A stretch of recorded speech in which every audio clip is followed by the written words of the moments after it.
Hi friends, welcome to కోయల్కా TV official. ఈరోజు news పేపర్లో ఒక తాజా సమాచారం అయితే వచ్చిందండి. ఇది చాలా ఇంపార్టెంట్ యువతకు కానీ, నేటి సమాజానికి కానీ ఇది చాలా ఇంపార్టెంట్. ఎందుకంటే ఆన్లైన్ బెట్టింగ్ వల్ల చాలామంది ఇది గ్రామాలలో కూడా పాకిపోవడం జరిగింది. ఇది కంట్రోల్ చేయాలి, తగ్గించాలి అంటే ఖచ్చితంగా ప్రజలలో అవేర్నెస్ అనేది రావాలి. ఆ ఉద్దేశంతో నేను ఈ వీడియో చేయడం జరిగింది. అరచేతిలో స్మార్ట్ ఫోన్, అపరిమిత అంతర్జాల సదుపాయం చెడు వ్యసనాలకు బానిసగా మార్చుతోంది. అత్యాశతో బెట్టింగ్ యాప్లలో డబ్బులు పెట్టి సర్వస్వం కోల్పోయి ప్రాణాల మీదకు తెచ్చుకుంటున్నారు. విష వలయంలో చిక్కుకున్న విద్యార్థులు, యువత బయటకు చెప్పలేక లోలోన కుమిలిపోతున్నారు. నిజమండి. ఇది చిన్న పందెంతో మొదలయ్యే అనేక యాప్లు విరివిగా వాడుతున్నారు. తొలి దశలో రూపాయలు వేలల్లో ఆర్జిస్తుండగా ఆశగా మరో ముందడుగు వేసి రూపాయలు లక్షలు పందెం కాస్తూ ఉన్నదంతా కోల్పోతున్నారు. నిజం. మనిషికి ఆశ అనేది ఉంటుంది. కానీ అది ఆశ అనేది అత్యాశగా మారితే చివరకది ప్రాణాల మీదకే వస్తుంది. ఇటీవలి ఉమ్మడి మెదక్, వికారాబాద్ జిల్లాల్లో సదరు యాప్లను వినియోగించే వారి సంఖ్య పెరుగుతుండడం కలవరపెడుతోంది. ఈ విధంగా చూడండి ఇక్కడ మా సిద్దిపేట డిస్ట్రిక్ట్ పేపర్‌లో రావడం జరిగింది ఈ న్యూస్. ఈ న్యూస్ అనేది ప్రతి ఒక్కరికి చేరాలండి. అందు గురించే ఈ వీడియో అనేది పెట్టడం జరిగింది. తుడుచుకు పెట్టుకుపోయిన కుటుంబం అంట. ఎగ్జాంపుల్‌గా చూడండి మనం ఇక్కడ చూస్తే తెలుస్తుంది. బెట్టింగ్ యాప్‌తో రూపాయలు 50,00,000కు పైగా కోల్పోయిన సిద్దిపేట జిల్లాలోని ఓ ఏఆర్ కానిస్టేబుల్ కుటుంబం మొత్తం 15 నెలల కిందట ప్రాణాలు విడిచింది. పేరు పేరుకున్న రుణంతో మనోవేదనకు గురై భార్య, ఇద్దరు పిల్లలను పిస్తోల్‌తో కాల్చి చివరికి తాను కాల్చుకొని మృతి చెందాడు. ఫలితంగా కుటుంబమే తుడిచిపెట్టుకుపోయింది. ఏ ఘోరమండి. ఈ 50,00,000 మామూలు మాటలు కాదు. 50,00,000 అంటే అప్పులు తీర్చే దారి లేక ఇంకొకతని గురించి కూడా ఇవ్వడం జరిగింది ఇక్కడ. గజ్వేల్ మండలం కొడకండ్ల గ్రామానికి చెందిన 22 ఏండ్ల యువకుడు బెట్టింగ్ యాప్‌లో డబ్బు పోగొట్టుకొని తీవ్ర ఆర్థిక సమస్యల్లో చిక్కుకొని గత ఏడాది ఉరేసుకొని ఆత్మహత్యకు పాల్పడ్డాడు. అదే గ్రామానికి చెందిన మరో 24 ఏండ్ల యువకుడు బెట్టింగ్‌లో పెద్ద మొత్తంలో డబ్బులు పోగొట్టుకొని పురుగుల మందు తాగి ప్రాణాలు విడిచాడు. ఈ యువకుడికి ఇటీవలే వివాహం జరిగి కుటుంబ బాధ్యతలు పెరిగాయి. ఈ 2 కుటుంబాలు వ్యవసాయ కుటుంబాలే. చూడండి, వ్యవసాయ కుటుంబాలే. మళ్ళీ ఆ 2 కుటుంబాలను చూసుకుంటే, ఆ 2 కుటుంబాలు కూడా వ్యవసాయ కుటుంబాలే. పర్గల్ మండలం నెమ్టూర్ గ్రామానికి చెందిన మరో యువకుడు కూడా బెట్టింగ్ యాప్స్ కారణంగా భారీగా నష్టపోయి పురుగుల మందు తాగి ఆత్మహత్య చేసుకున్నాడట. చూడండి, ఈ వీటి వల్ల వచ్చేది లేదు, పోయేది లేదు.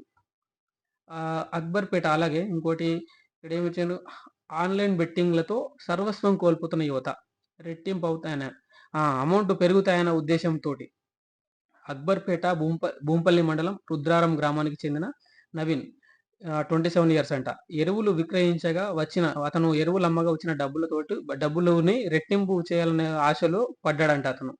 ఆన్‌లైన్ బెట్టింగ్ వైపు మరల్చాడు. మొదట అధిక ఆదాయం రావడంతో బెట్టింగ్ ఊబిలో పడి రూపాయలు 20,00,000 అప్పుల్లో కూరుకుపోయాడు. వాటిని తీర్చలేక మనస్తాపానికి గురై 2024లో పురుగుల మందు తాగి బలవన్మరణం పొందాడు. ఇంటి పెద్ద కుమారుడిని కోల్పోయి తల్లిదండ్రులు చిన్న వయసులో భర్తను కోల్పోవడంతో భార్య పిల్లల పరిస్థితి అగమ్యగోచరంగా మారింది. చూసారా అండి? చివరికి అతను ఎరువులు అమ్మి కొంత అమౌంట్ వస్తే అమౌంట్‌ని ఇంకా పెంచుకుందామన్న ఉద్దేశంతోటి 26,00,000 అప్పుల్లోకి వెళ్ళిపోయాడంట. 26,00,000 అంటే మామూలు మాటలా? అదే కాకుండా అతని కుటుంబం కూడా రోడ్డున పడిపోయింది. ఈ యాప్‌ల వల్ల ఇలాంటి పరిస్థితి నేటి యువతకు చేరుతుంది. ఈ వీటిపైన సిద్దిపేట సిపి గారు కూడా ప్రత్యేక నిఘా అనురాధ సిపి సిద్దిపేట. ఈమె మేడం గారు ఏం చెప్పారంటే, తక్కువ కాలంలో ఎక్కువ సొమ్ము సంపాదించవచ్చనే భ్రమల నుంచి బయటకు రావాలి. కరెక్ట్ మేడం మీరు చెప్పింది. సామాజిక మాధ్యమాల ద్వారా ఆన్‌లైన్ బెట్టింగ్, గేమింగ్ యాప్‌లను ప్రోత్సహించే వారి సమాచారం జిల్లా పోలీసులకు అందించండి. ఆన్‌లైన్ బెట్టింగ్, గేమ్స్ కట్టడికి జిల్లా పోలీస్ శాఖ ప్రత్యేకంగా నిఘా సారించింది. అదేవిధంగా బాధితులు ఎక్కువగా 18-30 ఏండ్ల వయసు వారున్నట్లు సర్వే నివేదికలు చెబుతున్నాయి. స్నేహితులు, కుటుంబ సభ్యులకు దూరంగా ఉంటూ ఎక్కువ సమయం ఫోన్‌లో లీనమవుతుంటారు. తెలిసిన వారు స్నేహితుల వద్ద అప్పులు చేస్తారు. ఇంట్లో వారికి తెలియకుండా డబ్బులు తీస్తుంటారు. అప్పులు అధికమై తప్పుడు నిర్ణయాలు తీసుకుంటారు. వాహ్! తీసుకోవాల్సిన జాగ్రత్తలు. ఫోన్‌లో బెట్టింగ్ యాప్‌లను గుర్తించాలి. ఫోన్‌లకు వ్యసనపరులుగా మారిన వారిని సైకాలజిస్ట్‌ల వద్దకు తీసుకెళ్లాలి. వ్యసనం నుంచి బయటపడేందుకు రోజువారీ పనులకు ఎక్కువ సమయం కేటాయించాలి. ఫోన్ వాడకం తగ్గించాలి. ఇది వాస్తవం అండి. ఇన్ ఇది చూడండి, ప్రాణాలపై పందెం. ఆన్‌లైన్ బెట్టింగ్‌లతో సర్వస్వం కోల్పోతున్న యువత. తస్మాత్ జాగ్రత్త. దయచేసి చాలామంది ఈ న్యూస్ చూసిన వారు దయచేసి వీటికి దూరంగా ఉండండి. ఏది గాని డబ్బులు ఎవరికీ ఊరికే రావు. ఇది వాస్తవం. మీకు ఒక ఒక రూపాయి వస్తుందంటే అక్కడ ఎనకాల నుంచెలి ఏదో జరుగుతుందని అర్థం. కాబట్టి దయచేసి మీరు డబ్బుల విషయంలో గానీ, ఇలాంటి యాప్స్ విషయంలో గానీ, వేటి విషయంలో జాగ్రత్తగా ఉండండి. ఆలోచించి అడిగేయండి. ఈ ఆన్‌లైన్ మోసాలకు మోసపోకండి.